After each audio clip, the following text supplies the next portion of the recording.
Kitchen tips பார்க்க போகிறோம். அது என்னென்னு மனசா சொல்லுவோம். ஒன்று கேளுங்க. ஃபர்ஸ்ட், பீட்ரூட்டை உருளைக்கிழங்கு மாதிரியே வேக வச்சு பீஸ் பீஸா கட் பண்ணி சமைச்சோம்னா ஈஸியா வேலை முடிஞ்சிடும், பிளஸ் சத்தும் வீணாகாது. செகண்ட், தேங்காய் பால் இப்போ நீங்க ஏதாவது குழம்புக்கோ இல்ல ஏதாவது காரமான இதுக்கு எடுக்கிறீங்கன்னா அது கூட உப்பு சேர்த்து எடுத்தீங்கன்னா தேங்காய் பால் அதிகமாவே கிடைக்கும்.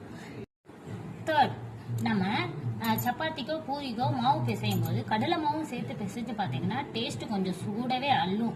ஃபோர்த் ஒன் என்னன்னு பார்த்தீங்கன்னா, வீட்டிலேயே நம்ம பன்னீர் தயாரிப்போம். அந்த தயாரிக்கும் போது அந்த வாட்டர் நிறைய வேஸ்ட் ஆகும். அந்த வாட்டரில் நீங்கள் சப்பாத்திக்கோ பூரிக்கோ நல்லா பிசைஞ்சிங்கன்னா அந்த வாட்டர் யூஸ் பண்ணி சப்பாத்தியும் பூரியும் ரொம்ப சாஃப்டாகவே வரும். கடையில் வாங்குறத விட நல்லா இருக்கும்னா பார்த்துக்கோங்க. ஃபிஃப்த் ஒன் என்னன்னு பார்த்தீங்கன்னா, அடை செய்கிறவங்க பட்டாணியை நைட்டே ஊற வச்சு காலையில் சேர்த்து அதை அரைச்சி அடகு மாவில் கலந்து யூஸ் பண்ணி பாருங்க. டேஸ்ட் வேற லெவலில் இருக்குங்க.